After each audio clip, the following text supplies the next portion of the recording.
Our next honoree is an organization that invests in Arizona's future by helping nonprofits achieve new levels of effectiveness. This is the Philanthropy Award. Virginia Piper is the heart of all that we do. It was not only her philanthropy that was the basis. The Golden Rule has a deep, deep connection with Virginia Piper as a person, as well as the trust that she left.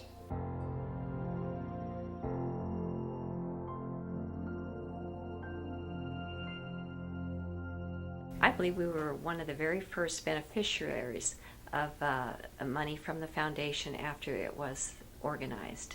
St. Mr. Paul Clinic has been in existence since 1994, and early on it was very difficult getting funding because there were not that many funders out there to help us.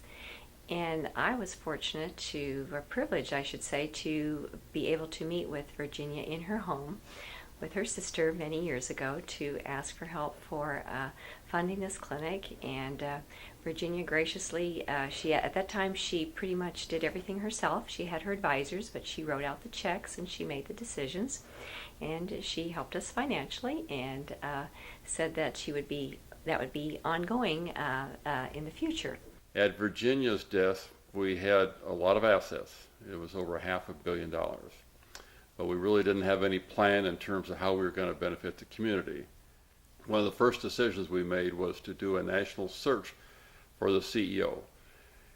Particularly with a brand new foundation, you have only one opportunity to do it and do it right. And we didn't want to make any mistakes. We hired a consultant to assist us. We had a national search firm. And from a variety of candidates, many candidates from throughout the country, we picked an individual by the name of Judy Moraz. And I've said from that day and every day, or many times since then, the best single decision that we as trustees have made during the 14 years was hiring Judy as our first president and CEO. I met Judy shortly after she was hired to be the CEO of the Virginia G. Piper Trust. She is an iconic servant leader in this community as far as I'm concerned.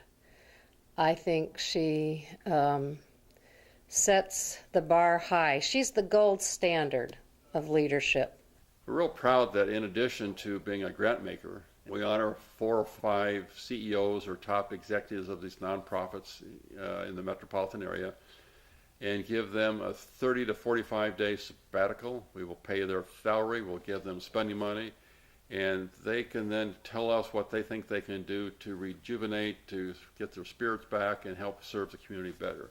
I first met Judy through the Piper Fellowship. When I was elected to be a participant, I had always known of Judy and of the Piper, obviously, because of their involvement and their impact in the community, but I had really never had an opportunity prior to that to really engage with her directly. Most people don't realize how personally involved she is with the fellowship program in terms of both offering direction, offering some of her guidance and mentorship, and ensuring that those individuals who are selected, that beyond a professional, that there is a personal growth that is also an outcome of that very important program. I'm a Texan by birth.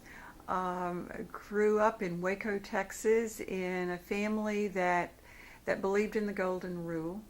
I think everyone in my family believed we were put on this earth to serve others. My grandmother was a widow with small children who still found somehow the time to help others. By the time I came along and she lived with us, she would have me, from the time I was 8 years old, sign checks to go to various good causes. It taught me how important that was. So that's been an influence always in my life. And we've tried very hard here to remember this is not our money, that we are simply serving as stewards. The trustees knew this from the moment that they were selected as trustees, and I think all of the staff knows that too. I just love Judy Moraz. She is a very genuine, a very caring and a really dedicated leader. It is such an honor, such a privilege for the trust to have been selected, for me to be part of this Golden Rule Arizona Interfaith work. I think in the 21st century, it's organizations like this that bind people together, that find common ground rather than separate ground, that make us all remember that we're all creatures of God.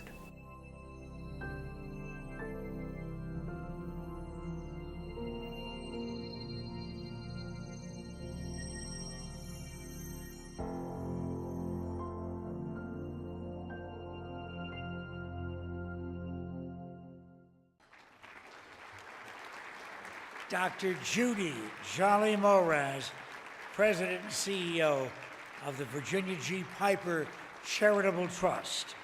Dr. Moraz, ladies and gentlemen.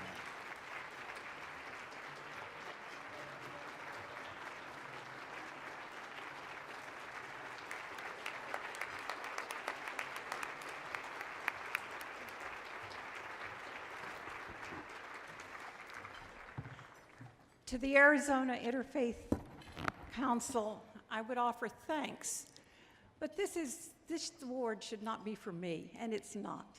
It's for the Virginia Piper Charitable Trust. We have trustees and staff here. They're the ones, along with the nonprofits, many who are in this room, who make this work possible. Virginia Piper, I think, expected us to make this community more humane, to connect people so that we all find the common ground, the common values, and above all, the love of each other. That's what the Trust is working for. That's what we're all about, and we're so grateful to be part of a community that I think more and more searches out to find what binds us rather than to find what separates us. I'm very grateful, and on behalf of the Trust, I thank you.